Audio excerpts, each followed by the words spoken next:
គេបន្ទាប់ពីយើង select ទៅ source ដែលយើងចង់ copy ណាយើង select វាទាំងអស់ចឹងមកបន្តមកទៀតយើង copy ទៅប្រហែលជាន់យើងងាប់មកឧទាហរណ៍ថាយើង copy ទៅ8ជាន់សិនណាតែយើងចូលមូល copy មកយើងវាយតាមទិស x គឺ0ទីកន្លែងគឺ0អញ្ចឹងយើងវាយ copy តាមកម្ពស់គឺទិស z អញ្ចឹងបានកម្ពស់មួយជាន់យើងដូចគ្នាវា3ម៉ែត្រ6អញ្ចឹងយើងដាក់8មកហើយយើងចុច extrude ទៅគឺវាបានហើយ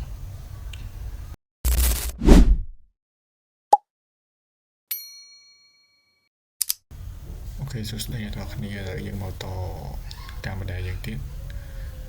កាលមុនគឺយើងបានបង្កើតមុខកាត់សអស់ហើយអញ្ចឹងថ្ងៃនេះយើងមកបង្កើត section ទៀតណា section បន្តទៀតមក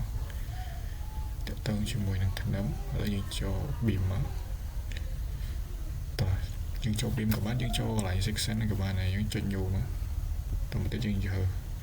កន្លែងនេះទៅជា beam វិញ OC beam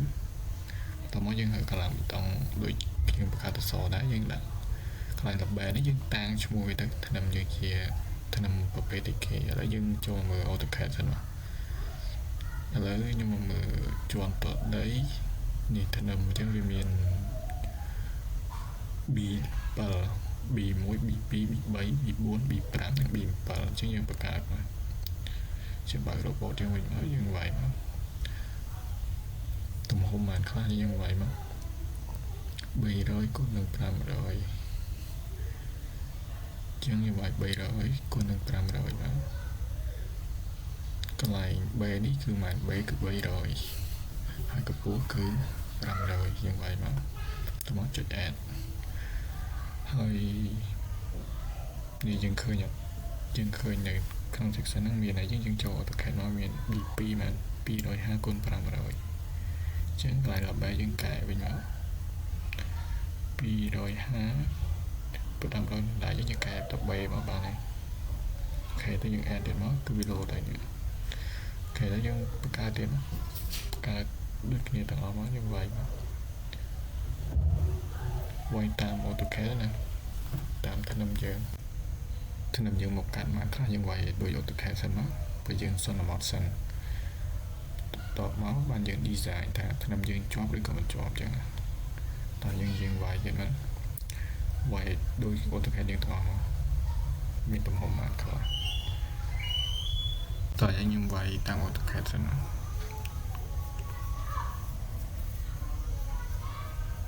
តោះ add ទៀតមកបង្កើតទៀតមកយើងបង្កើតទៀតមកកន្លែងនេះយើងតាំងមិនក៏បានដែរស្អីតើយើងតាំងខ្លួនឯងហើយយើងចំណាំតែនេះខ្ញុំឧទាហរណ៍អញ្ចឹងខ្ញុំសុំយកទៅ AutoCAD មកទៅវាស្រួលងាយស្រួលតោះយើងបង្កើតមកយើង add ទៀតតោះឥឡូវ add ទាំងអស់មកចំពោះ color គឺយើង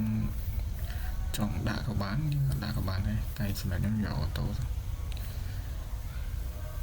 បើយើងចង់នេះចាំយើងទឹកមក modify វាតាមក្រោយក៏បានដែរអត់អីទេតែចង់ជាមួយនឹងពណ៌តើឲ្យយើងបង្កើតមួយទៀតមកបាន200គុណ300អូខេយើងវាយហៅ300មកយើង add ទៅមកតើឲ្យយើងបានដែរគ្រប់ដែរអូខេយើងមកនៅ AutoCAD យើងគឺ7ចឹងយើងទៀងទាត់ជាមួយ robot យើងមកគឺថាត្រូវហើយចឹងបន្តមកទៀតយើងចូលមក slab យើងបង្កើត slab ណាតោះហើយយើងបង្កើត slab យើងចូលមើល slab យើងសិន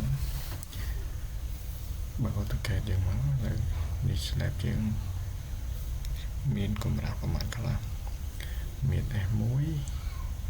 យើងមើល section មក section គេពុះមកនេះកម្រាស់យើង110ដែរនេះ F2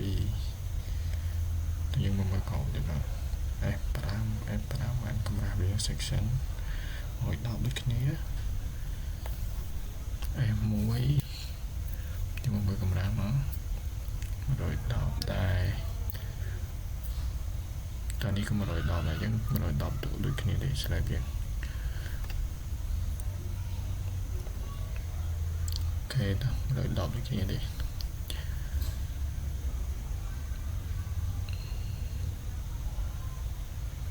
តែយើងចូលរបបមកយើងចុច new យើងហើយកន្លងបេតុងតែឥឡូវខ្ញុំចង់បង្កើតនៅ stick នេះចា floor stick នេះ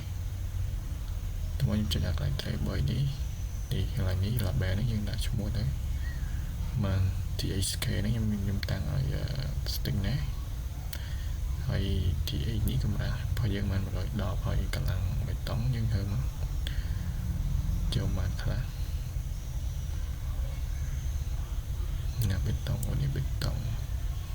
ខ្ញុំយក25ចឹងទៅមើល color ដាក់ auto ទៅនេះខ្ញុំសុំកែខ្ញុំដាក់ S 110ចុះនេះគឺយើងតាំងចំពោះ label តើមកយើងអានមកនេះយើងឃើញហើយឃើញ S 110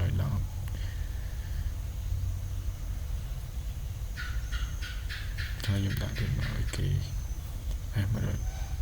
នឹងអានខ្លាំងបេតុងឲ្យយើងទៅយើងតាឥឡូវយើងមកមើលចដា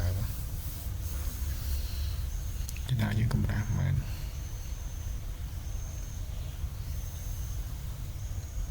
120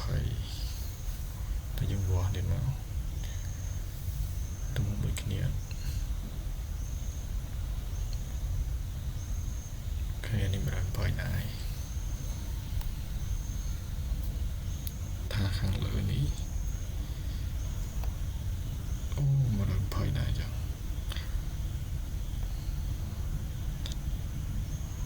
តើយើងឃើញថាឋានកម្រាស់ស្ដារយើង120យើងបង្កើតដែរមកដូរមកដាក់120ហើយឥឡូវយើងដាក់វាយ120ដែរមកតើយើង edit មកអូខេតើយើង close មកយើង close មកតើយើងបង្កើតអីទៀតទៅមិញថ្នាំទៅសចដាឡងសេគឺយើងបង្កើតអស់ហើយចឹងយើងអត់មានបង្កើតនេះដូចជាត្រូវបង្កើតអីទៀតទេតើ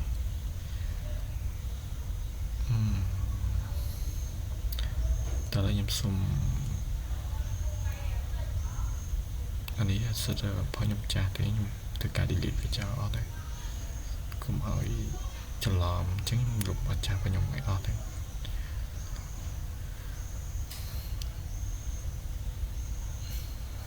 អូខេហើយវីដេអូនោះដែរមានតែប៉ុណ្្នឹងទេចាំជួបគ្នានៅវីដេអូបន្តទៀតអញ្ចឹងវីដេអូហ្នឹងខ្ញុំសូមបញ្ចប់ដំណឹងចុះ